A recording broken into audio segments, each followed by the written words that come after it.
Don't tell me there's no goo in here. Oh, we got the chocolate Outrage. Oh, yeah.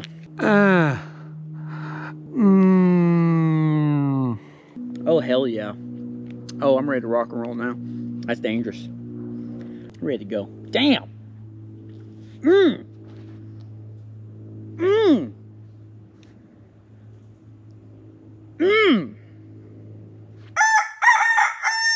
I mean, wow, this is bad. This is a whole new level of diva right here. You're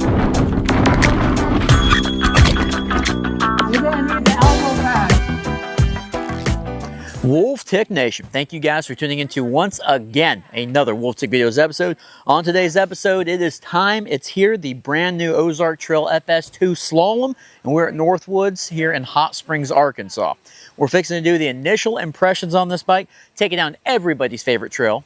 Oh, it's not the initial impressions, it's the real-time review. Sorry, Wolfman just back there shaking his head. We're fixing to take this thing on everybody's favorite trail. It's our test track. It's the Cat's Meow. We're going to jump this thing, get some air. We got a Big Sister Brandy step up the spot between the trees. We're going to bottom this 120mm fork out and possibly the Exaform 291 down there because this thing is a full squish. All right, we're going to see what this thing is made of. We're going to test these tires out. I'm really looking forward to this. What I'm not looking forward to is the Suntour fork and the Exaform shock don't have lockout, so I have a feeling we're going to be bouncing up and down the entire time. Probably going to really wear out these little chicken legs of mine. All right, Slaw Squash. So without further ado, please hit that like button, hit that subscribe button, turn those notifications on because on a later episode, guys, we're going to be taking this thing down the Black Diamond Hayes Creek run, and we're going to see what it's all about there. All right, if she survives the Cat's Meow. So without further ado, let's get some gratuitous slow-mo for you, and let's take this thing down the Cat's Meow.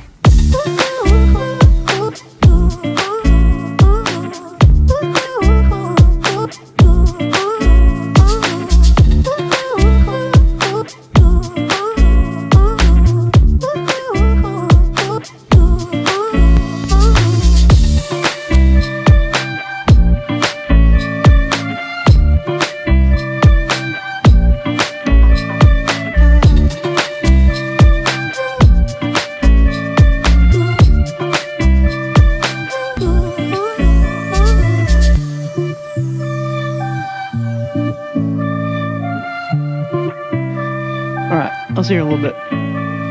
Love it. All right, guys, here we go on the Ozark Trail Slalom FS.2. It's crazy I'm saying that. You know, we do have the brand new Axum FS, which really didn't get a whole lot of attention. And this bike here, as soon as we saw that bike search, I mean, this thing just exploded. And I mean, rightfully so. It's good price. It's got a lot of cool features. It's got, I think the biggest one is going to be it's a full suspension with the 12mm through axle in the rear with the boost hub. So it's pretty cool. This bike comes with that. Of course, there's a free hub. You guys can check out all the initial impressions on it. We spec it out on that episode. But the real-time review, I've got to ride this around this parking lot a little bit and get warmed up. We got a few bikes to ride today. That Suntour is feeling very squishy up there. I'm gonna turn it to the right. Not that this does anything. It may right now. I'm not gonna crap talk it first, but it just spins and spins and spins in your hand. But we're gonna try to tighten it up, and I don't know if it really makes a difference. I want to say, maybe it's just in my head, I want to say it makes the tiniest bit of resistance on there, so that's a good thing. I do like how snappy this shifter is. We did that shift test. It does feel very good. There's a little bit of throw on this QS, as I call it, or the Shimano Qs 1x9. I like the display window. I don't always use it, but I do like having it on there. So we're gonna do some climbing today, and then we'll get to doing some downhill for sure. I think I'm warmed up enough. What do you guys think? The downside on this bike already, before I've even ridden it, because it's the first time right out of the box, the downside is going to be that there's no lockout on the fork and there's no lockout on the shock. So this thing is going to be bouncy, and I'm not sure about these tires. It's gonna be interesting, but we'll see how it goes right now. Okay, so I like that we have the 11 to 46 tooth because looking straight ahead we have nothing but a climb. So let's see, I think I'm in third, second, Yeah, she's snappy on the shifting. I like that. Wolfman was like, hey, you remember, make sure you try out that shifter in the kind of when you're climbing a little bit. So we're going to do that. It only goes 2 cogs per thumb press, so it's a little weird. I'd like for it to at least clear 3, but from right here it's just 2. Now I'm in 2nd gear and then we're in 1st. I'd like for it to have a little bit more of some gapping back there. So I can already tell you right now that fork is at its stiffest. I can feel a lot of my energy being zapped, not from the fork. I think that helps with the slackness of this bike, but with that rear shock. I mean, my legs are just going like crazy and that rear is bouncing up and down. So this thing better tear that one down the cat's meow. But let me get to a little bit more of a flat ground and we'll talk about the feel on this thing. This is the size small. They do offer it, I think, in a medium, a large, and an extra large. And what's cool is they're all 29ers. A lot of the times you get to a small, it changes the wheel size. But you can't beat a 29er when it comes to that rolling speed. Okay. I'm already out of breath. That little bit of climbing. Not a lot of squeaking with the bike, which is a good thing. Let me do this real quick. This is one of the adjustments, the oil dampener. We've got a plus and a minus. I'm gonna go minus, and then what we're gonna do is we're gonna tighten this up with this little hand adjustment here. Okay, it's going down. We got to go up to put some more resistance on this shock so we can not get so much bounce back here. See if this helps. Oh my gosh. Okay, see if that helps a little bit. We've gone up a little bit. 850 pounds. I'm guessing a square inch. I'm not sure. Okay. Oh, wow. That tightened it up big time. I don't know if that's just a damper or what, but it's not a hardtail. Don't get me wrong. But holy crap. That's nice. It made a huge difference. The thing that sucks now is I got to go back there and, you know, loosen it up again when we get to the cat's meow, but that's okay. I don't mind that at all. That tightened up that rear big time. We still got sidecar to climb. Then of course, cat's meow. Make sure you guys hit that like button, hit that subscribe button, turn those notifications on, because we're gonna be taking this thing down Hayes Creek. That's my favorite trail in Arkansas. It's a black diamond, about 2.3 miles. It's an awesome trail. Yeah, so I do like the shifter. It is quite snappy. Again, it does have a little bit of throw, but for a 1x9 free hub, that's great. It's okay. I can definitely feel, this bike's about 38 pounds, almost 39 pounds. I can feel a lot of that weight in the front end is due to that 120 millimeter Sun Tour. And we'll see when we start jumping. I'm curious to see if this bike feels level in the air. What's crazy is the rear triangle is aluminum and not steel like we're used to. 720 millimeter bar. It could be wider. I kind of prefer it to be, but it is very comfortable. I'm gripping it like right on the edge on these double lock-on grips just to get maximum width. A little bit wider like out here. A 780 would be really nice. But let's talk about the feel of the bike. Guys, this is one of the most comfortable bikes I've been on in a long time. I think last weekend I was riding the Merino Kabbalah. Super comfortable bike. This right here, I'd say, I'm not gonna say it's better than that bike as far as the feel goes. This right here rivals, very reminiscent of the Ledge X1 that we've got. One of the Wolftick Diva Editions bike. You're really in the cockpit. Although the standover is really bad with this angle, if you guys watch initial impressions, I'm 5'5". The angle of the top tube's very awkward. It kind of feels like the comp Zerker or aluminum comp, but I like it while riding because it gives you the sense that you're really in the cockpit with that really tough angle that goes up here and the amount of slack on this bike. I can just about see the entire front wheel, and I like that a lot. Very comfortable. Could be a wider bar. They did a good job with the 50 millimeter stem. 7-degree rise, and the bars have a 30 millimeter rise on them as well. Yeah, it feels really good.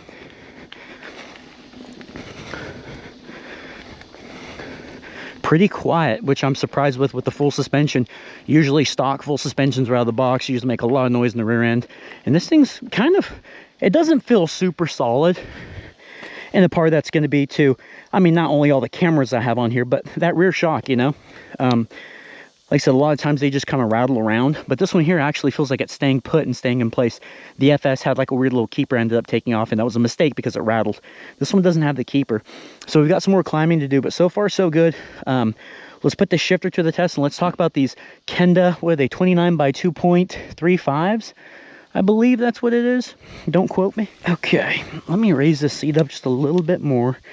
That's one thing I don't like. I kind of wish they would have had, instead of this quick release style, one of the clamp styles that you can kind of bolt down, which would be annoying. I'd probably talk crap about that.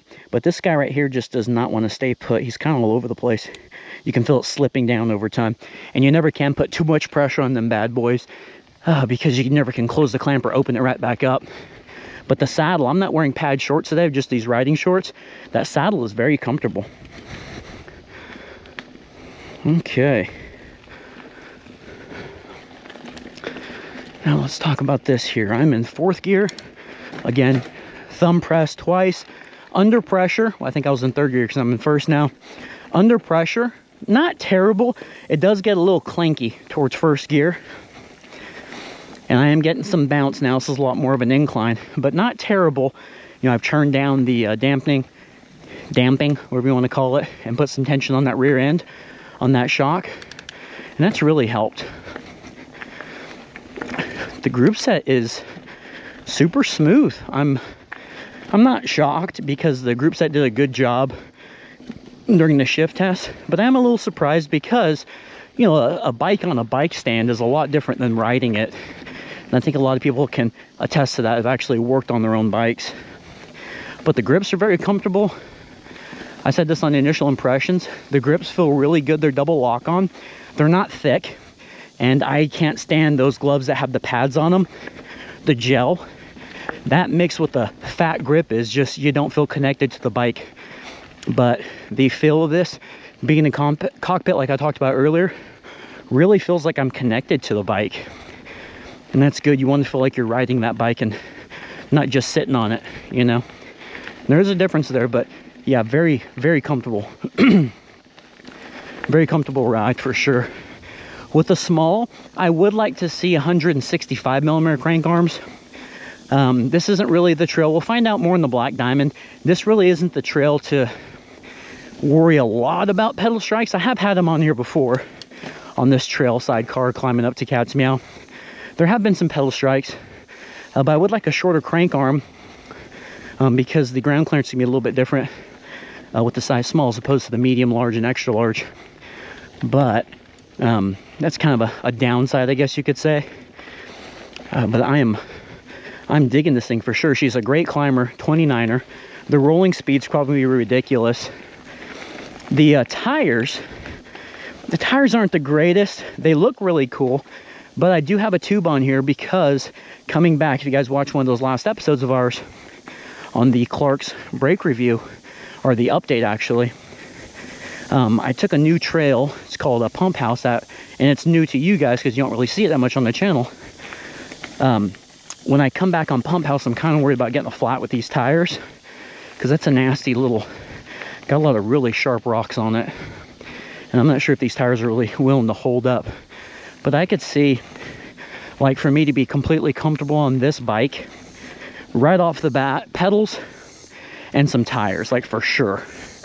And tires are a little expensive, but just want to feel completely safe in it. And we'll find out when we get to rolling here, but they're not gripping the greatest. When I actually came onto the trail, they got a little squirrely on me, and I was kind of surprised. And I went, oh, no, these are those Kendas. They look very similar to the Axum FS tires, as a matter of fact. But they are a little bit wider. And that's something that we didn't talk about in initial impressions. I usually do. Is the where the chainstay is, there's actually quite a bit of room for this is a 2.35. There's a lot of room in between there for a thicker tire, and I think we can probably do a 2.6 for sure. I think that'll fit. Anyway, guys, we're almost to the cat's meow. Let's get there. So far, so good. The bike is actually a really good climber after we've tightened up that rear end. We'll see how she is going downhill. Hit that like button, hit that subscribe button, because I see the cat's meow. All right, I'm looking at this bike. Look how gorgeous it is, and I'm hoping that the GoPro's not really giving you too much distortion here. Look how much slack is on that front end.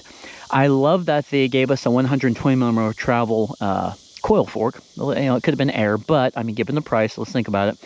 I love the amount of travel, but I'm kind of worried about the amount of travel because look how slacked out that is and how long those are 30mm stanchions.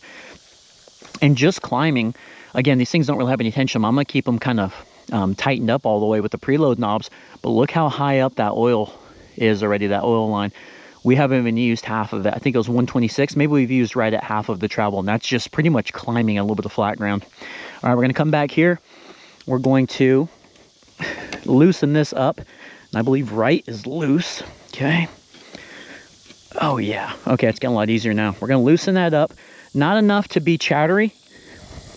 I hope not enough to be chattery. She's still tight. That's great. And we are going to probably go, this damping's got about, let's see, that's all the way minus. I think minus is looser and plus is stiffer. 2, 3, 4. We're going to go 4 clicks. That's going to be halfway. Seat post dropped. That's all she drops. Oh my gosh. That's all she drops. That's not going to get out of my way. Seat post is dropped. Standing room only. Let's do this, Wolf Tick Nation. I love the chainstay protector. Let's see if we hear any chain slappage when we get on this thing. Oh yeah. Okay. We're going to keep this fork where it's at. I'm going with the preload knobs are going to be stiffer right now. Not completely locked out, of course, but let's get up to speed. We're going to be in 9th speed on this, so if you guys hear any chain slap, know that that's the most amount of gears that we got. Okay, actually a little weird steering right now because it feels long. Okay, I'm having a hard time getting my feet put where they need to be. Okay, we're going to try these brakes out. I'm one fingering them right now. No brakes just yet. The rowing's easy. Okay, a little bit of oil circulation. We got a deer. A little bit of oil circulation in the rear I can hear. The bike still feels decently stable. Okay, I like that. It's actually level in the air. Decently stiff first. That front end does not feel... Okay, we got tabletops here. Oh yes. Oh, way too much over the front. Way too much forward pressure on this thing. Oh god. Oh my gosh. Let's see how much travel we used. Something feels loose. It's not a good loose. Something feels loose in the front. It might be that coil fork, but this bike is actually pretty balanced. It just feels a little weird right now. Let me pull off to the side in case anybody's coming up here. Huh. All right, we're gonna stop that camera back there. The shock is doing really good, but I think I've tightened it up. I mean, the suspension's there. You guys can probably see it in this camera, but something's going on with the rear or with the front of the bike. Let me go back. I think that's going to be the loosest. Oh, we've used up all the travel in the front. Holy crap, look at that oil line. That's what I'm talking about. I can smell it. It smells like warm grease. Wow. Man, I was worried. That front's tightened up really good. You know what I think it is? I'm feeling this weird chatter up front. I think it's these really bad brakes. You know, I think they're doing this. They're almost chattering. You hear that? I think they're doing that in the front end, and that shake is actually going through the stanchion mixed with the coils in here, is my guess. It feels a little sketch, you know, when you're riding it. I kept looking down at my quick release, and that's nice and tight, thankfully. Quick release is good and tight. The wheel's not going to fall off. Yeah, just a little sketchy, but all in all, so far, it's okay. I'm not hearing any chain slap, and there's a little bit of oil on the chainstay protector, just a tiny bit from that chain hitting it. All right, let's continue here. We got the spot between the trees. Wow, I'm surprised on how level this bike feels, like how balanced, I should say, for 38 pounds in between All right, in the air. All right, spot between the trees. Okay. A lot of suspension. Definitely I used up a lot of travel in that rear end. I don't feel the bottom or the rear shock bottoming out. Again, I'm getting that shaky feel. This is a rough trail today. I don't like how the fork up front is just shooting out from under me. Oh yeah, I like that. That's pogo-y. Spot between. Okay, tabletop. Brakes are okay, but it is so pogo-y. Oh my gosh. That was scary. The tires got a little weird on the landing. Oh, I locked up the rear right now. Okay, so the feel on this bike is it's long, but it feels like you can control it still. I just got to get used to it. I really wish they would have given us a wider bar, because that's a scary ride, especially when you get hit after hit after hit. You definitely, I don't like that sound. You definitely can't really get stable in the cockpit. It's so much movement in the rear, which is a good thing. What I like is the bike's actually, everything's actually working together, which is a good thing. They're not working against each other. That's always annoying with a full suspension. When you get something, you're like, oh my God, this is going to be great.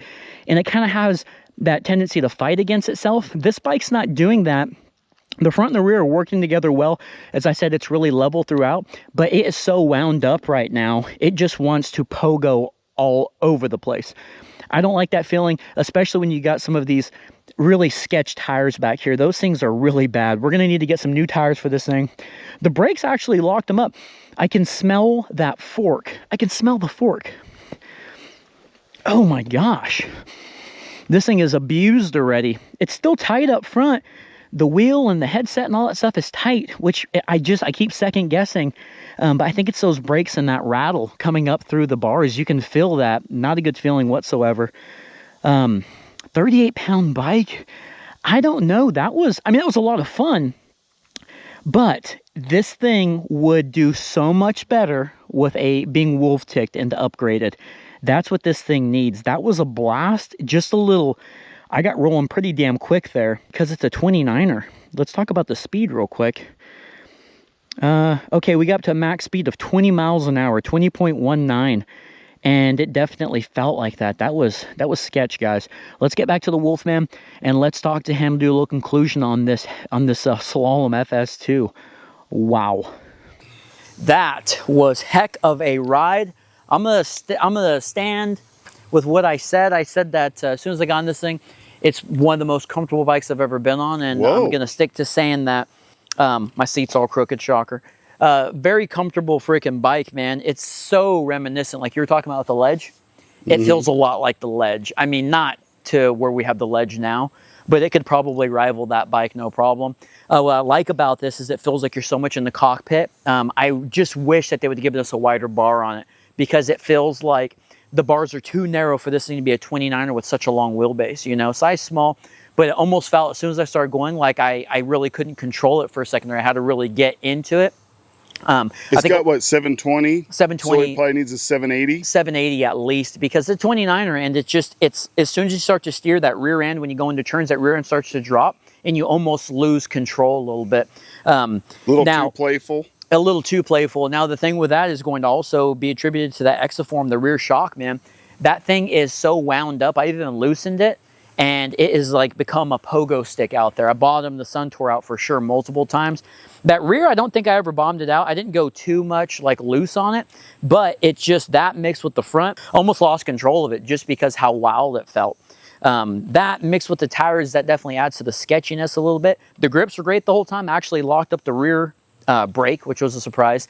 The thing that drives me nuts about the brakes is they're very chattery and there's a lot of movement. So you start thinking in your head that something's wrong with your quick release or your front end somewhere, or your headset. Everything is nice and tight up there. I even checked on the trail, but that brake caliper, the really cheap ones that push into the rotor, it's rattling the whole time. So the bike definitely needs a brake upgrade pretty quick. Yeah, it definitely really needs a brake upgrade really quick. It needs a tire upgrade really quick because you just don't really have a lot of confidence. I almost not wiped out, but I got a little slippery over here going on onto the entire trail system, which was kind of a shock. I have to say, the big highlights on this thing are going to be the Shimano QS, the Qs. 1x9, it's right where it needs to be. It's a 9-speed, 11 to 46 tooth. It's legit. It's solid, man. Didn't trip out once out there. I don't think we got a lot of chain slap, and part of that's attributed to this little chainstay protector, but very minimal chain slap. The shifting was great on it. I love that to 29er. I got to 20 miles an hour out there. Wow.